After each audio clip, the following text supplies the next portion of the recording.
अगर आप हांगकांग के पियानो नवाज अरस्तु शम चंगताओ से पूछें कि उनके लिए मौसीकी का क्या मतलब है, तो वो कहते हैं कि मेरे लिए मौसीकी मेरे जज्बात का इजहार है और ये दुनिया भर के लोगों और सकाफ़तों को एक दूसरे से जोड़ने का जरिया है। इस साल जून में 29 साला अरस्तु शम ने वैन क्लाइबर्न इंटरनेशनल पियानो मुकाबला जीतकर तारीख रकम की है। वो ये एजाज़ हासिल करने वाले पहले हांगकांग के पियानो नवाज बन गए हैं।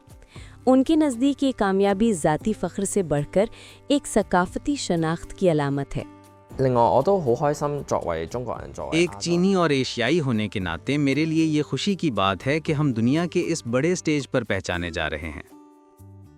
अरस्तु शम ने 3 साल की उम्र में अपनी वालिदा, जो खुद पियानो की उस्ताद थीं, की रहनुमाई में मौसीकी का आगाज़ किया।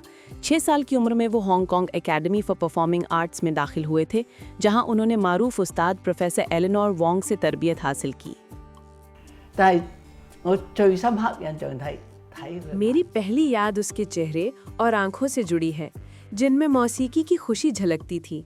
वो मौसीकी को रंगों और एहसास के दर्जा हरारत से महसूस करता था। वोंग याद करती हैं कि एक बार शम ने एक उदास धुन को गैर मामूली गहराई से बजाया था। बाद में मालूम हुआ कि वो खुद को एक एनिमेटेड फिल्म के मंजर में तस्वर कर रहा था, जहां एक बच्चा अपने वालिद को तलाश कर रहा होता है। यही जज्बाती गहराई बाद में शम के फन की पहचान बन गई है। जब मैं परफॉर्म करता हूँ तो ऐसा लगता है जैसे पियानो की आवाज़ के जरिए वो बातें बयान कर रहा हूँ जो अल्फाज से मुमकिन नहीं है। बचपन से ही मुख्तलिफ बैनुल-अक़वामी मुकाबलों में नुमाया कामयाबियों ने उन्हें शोहरत दी है। ताहम उनकी ज़िंदगी का सफ़र हमेशा हमवार नहीं रहा है। वो बताते हैं कि 21 साल की उम्र तक वो सिर्फ दिलचस्पी और लुत्फ़ के लिए पियानो बजाते रहे हैं। बादअज़ा उनके तजस्सुस ने उन्हें दीगर मैदानों जैसे बिजनेस की तरफ भी राग़िब किया, जिसे उन्होंने हार्वर्ड यूनिवर्सिटी में पढ़ा था। मुख्तलिफ सकाफ़तों से वाक़फ़ियत ज़रूरी है, मगर मेरी जड़ें हमेशा चीनी सकाफ़त में हैं।